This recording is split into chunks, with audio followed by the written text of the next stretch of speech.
सोचो एक ऐसी सल्तनत जो 3 कॉन्टिनेंट्स पर हुक्मरानी करती हो, जिसका नाम सुनकर यूरोप कांप जाता हो, जिसके झंडा देखकर शहर खुद दरवाजे खोल देते हों।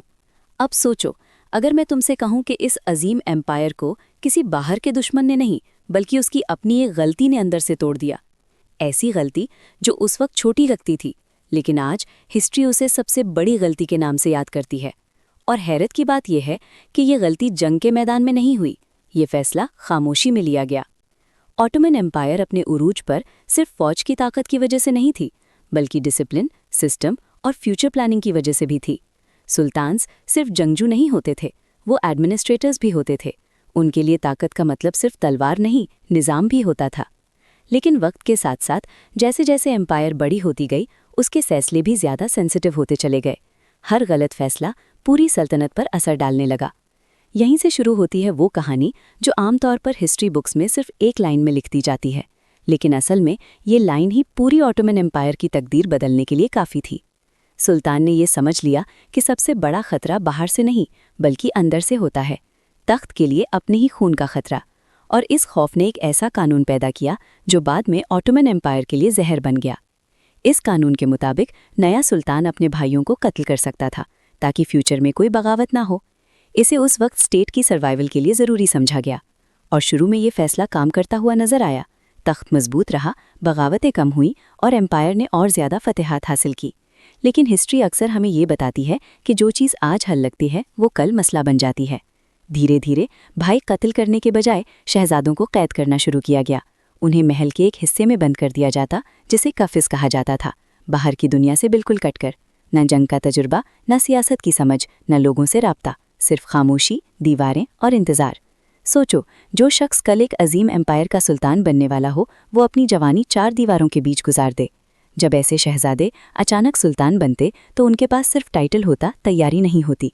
वो फैसले जो पहले महदूद वक्त में लिए जाते थे, अब घंटों और दिनों में लिए जाते। उन्हें खुद पर यकीन नहीं होता, इसलिए वो हर बात पर मशीरों पर डिपेंड करने लगते। और यहीं से असल गलती ने शेप लेना शुरू की। मशीरों की ताकत बढ़ने लगी, दरबार की सियासत गहरी होती चली गई। फैसले सुल्तान के नहीं, बल्कि अंदर के ग्रुप्स के होने लगे। जिस एम्पायर की बुनियाद स्ट्रॉन्ग लीडरशिप पर थी, वो धीरे धीरे कमज़ोर लीडरशिप के नीचे आने लगी। बाहर से एम्पायर अभी भी ताकतवर लगती थी, लेकिन अंदर से दरारें पड़ चुकी थीं। ऑटोमन एम्पायर की सबसे बड़ी गलती ये थी कि उसने खौफ को निज़ाम बना लिया। तख्त बचाने के लिए फ्यूचर लीडर्स को कमज़ोर कर दिया। ये फैसला एक दिन में एम्पायर को नहीं गिराया, लेकिन इसने ऐसी बुनियाद रखी जहाँ से जवाल का सफ़र शुरू हो गया। और असली नुकसान ये नहीं था कि भाई कत्ल हुए या शहजादे कैद रहे। असली नुकसान ये था कि एक दिन ऐसा आया जब सुल्तान सिर्फ नाम का रह गया। अगर तुम सोच रहे हो कि यहीं पर कहानी ख़त्म हो जाती है, तो तुम गलत हो, क्योंकि ये सिर्फ शुरुआत थी। इस गलती के नतीजे और भी गहरे और ज़्यादा खतरनाक थे। वो नतीजे जो ऑटोमन एम्पायर को आहिस्ता आहिस्ता कमज़ोर करते चले गए। जिस गलती का बीज पहले पार्ट में बोया गया था, उसका फल अब नज़र आना शुरू होता है। जब लीडरशिप कमज़ोर होती है तो सबसे पहले असर फौज पर पड़ता है। ऑटोमन एम्पायर की फ़ौज कभी दुनिया की सबसे डिसिप्लिन्ड और खौफनाक फ़ौज मानी जाती थी। जैनिसरीज सिर्फ सोल्जर्स नहीं थे, वो स्टेट के वफादार थे। लेकिन जब सुल्तान खुद कमज़ोर हुआ तो यही फ़ौज धीरे धीरे ताकत का मरकज़ बनने लगी। जैनिसरीज को पहले सिर्फ हुक्म मिलता था, लेकिन अब वो मशवरा देने लगे। फिर मशवरा हुक्म में बदलने लगा। और एक वक्त ऐसा भी आया जब सुल्तान को फ़ौज के फैसलों से डर लगने लगा। जो फ़ौज कभी एम्पायर की हिफाजत करती थी, वो सियासत में घुस चुकी थी। सुल्तान अगर उनकी बात ना मानता तो तख्त खतरे में पड़ जाता। इस कमज़ोर लीडरशिप ने इकॉनमी को भी नुकसान पहुंचाया। टैक्स सिस्टम्स जो पहले स्ट्रॉन्ग थे, अब करप्शन का शिकार होने लगे। लोकल गवर्नर्स अपनी मर्जी से फैसले करने लगे, क्योंकि उन्हें पता था कि सुल्तान उन तक पहुंच नहीं सकता। खजाना जो कभी भरा रहता था, अब धीरे धीरे खाली होने लगा। और जब इकॉनमी कमज़ोर होती है तो एम्पायर सिर्फ मैप पर जिंदा रहता है, असल में नहीं। सबसे ख़तरनाक असर खिलाफत पर पड़ा। खिलाफत सिर्फ सियासी निज़ाम नहीं होता, वो एक जिम्मेदारी होती है। जब खिलाफत कमज़ोर लीडरशिप के हाथ में आती है तो उसका असर पूरी उम्मत पर पड़ता है। ऑटोमन सुल्तान्स जो कभी सिर्फ अपनी सल्तनत नहीं, बल्कि पूरी मुस्लिम दुनिया के लीडर समझे जाते थे, अब सिर्फ अपनी कुर्सी बचाने में मसरूफ़ हो गए। यूरोप ने ये कमज़ोरी महसूस कर ली। जो दुश्मन पहले खुले मैदान में सामना नहीं करता था, अब डिप्लोमेसी, लोन्स और एग्रीमेंट्स के ज़रिए ऑटोमन एम्पायर को घेरने लगा। जंग अब तलवारों से नहीं, कलम और मुआहिदों से लड़ी जा रही थी। और कमज़ोर सुल्तान इस नए तरीके की जंग के लिए तैयार नहीं था। सबसे दर्दनाक बात ये थी कि ऑटोमन एम्पायर का ज़वाल किसी एक दिन नहीं हुआ, ये धीरे धीरे खामोशी से हुआ। शहर गिरते रहे लेकिन दरबार में तालियां बजती रहीं। टेरिटरी कम होती रही लेकिन रिपोर्ट्स में सब ठीक लिखा जाता रहा।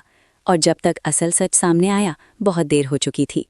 अगर ऑटोमन एम्पायर अपनी उस पहली गलती को वक्त पर समझ लेती, अगर लीडरशिप को कैद और खौफ के बजाय ट्रेनिंग और एक्सपीरियंस दिया जाता, तो शायद हिस्ट्री आज कुछ और होती। लेकिन हिस्ट्री अगर से नहीं चलती, हिस्ट्री फैसलों से चलती है। और यही वजह है कि ऑटोमन एम्पायर की सबसे बड़ी गलती उसका सबसे महंगा साबित हुई। आज जब हम पीछे मुड़कर देखते हैं तो समझ आता है कि एम्पायर को गिराने के लिए हमेशा बाहर से हमला ज़रूरी नहीं होता। कभी कभी एम्पायर अपनी बुनियाद खुद कमज़ोर कर लेता है। ऑटोमन एम्पायर ने भी वही किया, तख्त बचाने के लिए फ्यूचर को कुर्बान कर दिया। ये कहानी सिर्फ ऑटोमन एम्पायर की नहीं, बल्कि हर उस ताकत की है जो खौफ को निज़ाम बना लेती है। और शायद इसीलिए हिस्ट्री ने इस गलती को एक सबक बनाकर छोड़ दिया। लेकिन सवाल ये है, क्या हमने इस सबक से कुछ सीखा? अगर तुम चाहते हो कि ऐसी और खामोश, छुपी हुई और असली हिस्ट्री तुम तक पहुंचे, तो वीडियो को लाइक करो, चैनल खामोश तारीख को सब्सक्राइब करो और अपनी राय कमेंट्स में ज़रूर शेयर करो, क्योंकि हिस्ट्री तब जिंदा रहती है जब हम उस पर सवाल उठाते हैं।